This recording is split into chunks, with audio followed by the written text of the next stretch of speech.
دین کی بات پھیلانا صدقہ جاریہ ہے، ثواب کی نیت سے ویڈیو کو شیئر ضرور کیجیے۔ کیا بات ہے عرفان بھائی، ڈسٹرب لگ رہے ہیں؟ بس یار کیا بتاؤں، میرے ابو مجھ سے محبت نہیں کرتے۔ کیا مطلب؟ دیکھو نا، جب دیکھو ڈانٹتے رہتے ہیں۔ ابھی بھی گھر سب کے سامنے مجھے ڈانٹ دیا، ہر بات کے لیے منع کرتے رہتے ہیں، وہ نہ کرو، یہاں نہیں جاؤ، وہاں نہیں جاؤ۔ اتفاق سے میرے ابو بھی ایسے ہی ہیں۔ مجھے تو ایسا لگتا ہے دنیا کے سارے ابو ایک جیسے ہوتے ہیں۔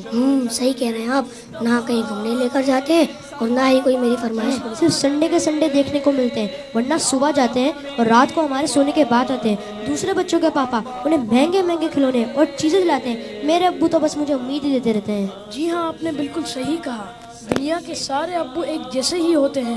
وہ خود سے زیادہ اپنے بچوں اور فیملی کا خیال رکھتے ہیں۔ کیا آپ نے کبھی ان کا دل نہیں کرتا ہوگا کہ وہ بھی گھر میں رہیں، سکون سے بیٹھ کر آرام کریں؟ پتہ نہیں، شاید چاہتا تو ہوگا۔ اور جہاں تک بات ہے آپ کی فرمائشوں کی، تو ان کی سیلری ہی اتنی کم ہوتی ہوگی کہ وہ چاہ کر بھی آپ کی فرمائشیں پوری نہ کر پاتے ہوں۔ ہو سکتا ہے ہماری ضرورتیں پوری کرنے کے بعد ان کے پاس اتنے پیسے ہی نہ بچتے ہوں کہ ہماری فرمائشوں کو بھی پورا کریں۔ میں نے اس طرح سے کبھی سوچا ہی نہیں۔ اور جہاں تک آنکھیں دکھانے کی بات ہے تو یہ بھی ان کی مجبوری ہے کہ ان کی ڈیوٹی ہے کہ وہ ہمیں ہمیشہ بری باتوں سے روکیں اور اچھی باتوں کی ترغیب دیں۔ اچھا فیضان بھائی، یہ بتائیں آپ کی ضرورتوں میں کوئی کمی آئی ہو؟ نہیں تو بالکل بھی نہیں۔ کبھی ایسا ہوا کہ آپ بیمار ہوئے ہوں اور آپ کے ابو کو آپ کی فکر نہیں ہوئی؟ ہماری بیماری میں سب سے زیادہ پریشان ہونے والے ہمارے ماں باپ ہیں۔ آپ کے ابو چھوڑ کر کہیں گھومنے چلے گئے ہوں؟ نہیں تو کبھی نہیں۔ کبھی ایسا ہوا کہ آپ کے ابو نے خود تو کچھ اچھا کھایا اور آپ کو نہ دیا ہو؟ کبھی نہیں۔ اگر کوئی اچھی ڈش کم ہوتی ہے دے دیتے ہیں اور کہتے ہیں تم کھا لو، میرا دل نہیں چاہ رہا۔ اگر یہ پیار نہیں ہے، محبت نہیں ہے، تو پھر کیا ہے؟ ماں اور باپ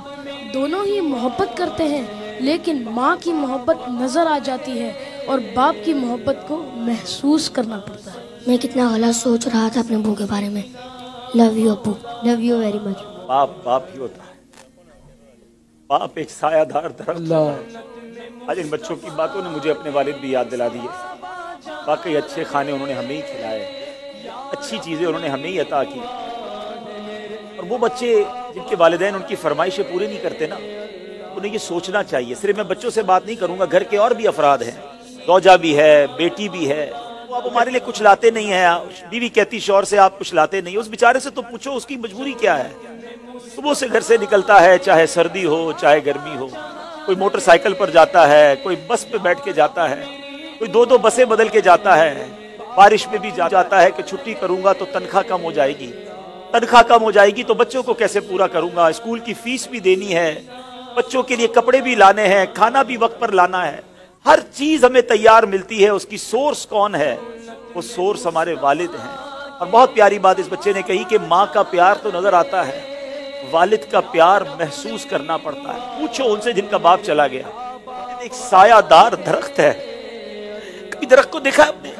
اس کے اوپر کے پتے گرم ہوتے ہیں، وہ ساری دھوپ اپنے اوپر سہ لیتا ہے اور اس کے نیچے اپنے بچوں کو چھاؤں دیتا ہے۔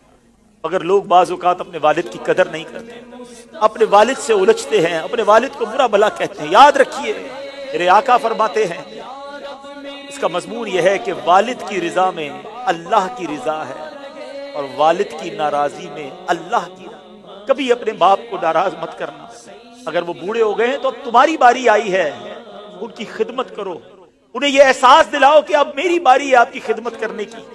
ہم اپنی ماں کو تو کہہ بیٹھتے کہ ماں میں تم سے بہت پیار کرتا ہوں، میں ساری جو سے پوچھتا ہوں کہ کب اپنے باپ کو کہا تھا کہ ابو آئی لو یو، والد صاحب میں آپ سے بہت پیار کرتا ہوں، آپ آج میں جو کچھ ہوں ابا جان میں آپ کی وجہ سے ہوں، یہاں تک پہنچایا مجھے آپ نے ہے۔ ارے جس نے انگلی پکڑ کر چلانا سکھایا، جس نے ہر مشکل میں کہا گھبرانا نہیں، میں تمہارے ساتھ ہوں۔ کہیں پھنس جاتا تھا تو ابو کے پاس آتا تھا تو کہتے بیٹا میں سنبھال لوں گا۔ اب وہ جب چلے گئے اب پتہ چلتا ہے کہ کون ہے جو سنبھالے گا۔ بچپن اور بڑھاپا برابر ہوتا ہے۔ جب ہم چھوٹے تھے ہم نے بڑی ضدیں کی، ہم نے بہت اپنی باتیں منوائیں۔ اب سمجھو والد صاحب کا جب بڑھاپا آ گیا تو میں نے ان کی باتیں ماننی ہے، ان کی غصے کو برا نہیں ماننا، ان کے ٹوکنے کو برا نہیں ماننا۔ کبھی باپ کا دل مت دکھانا، یہ مت کہنا کہ آپ کو نہیں معلوم۔ ارے اسے کہتے ہو کہ نہیں معلوم جس نے ہمیں چلنا سکھایا، جس نے ہمیں کھڑا ہونا سکھایا، مشکل میں جس نے ہماری مدد کی۔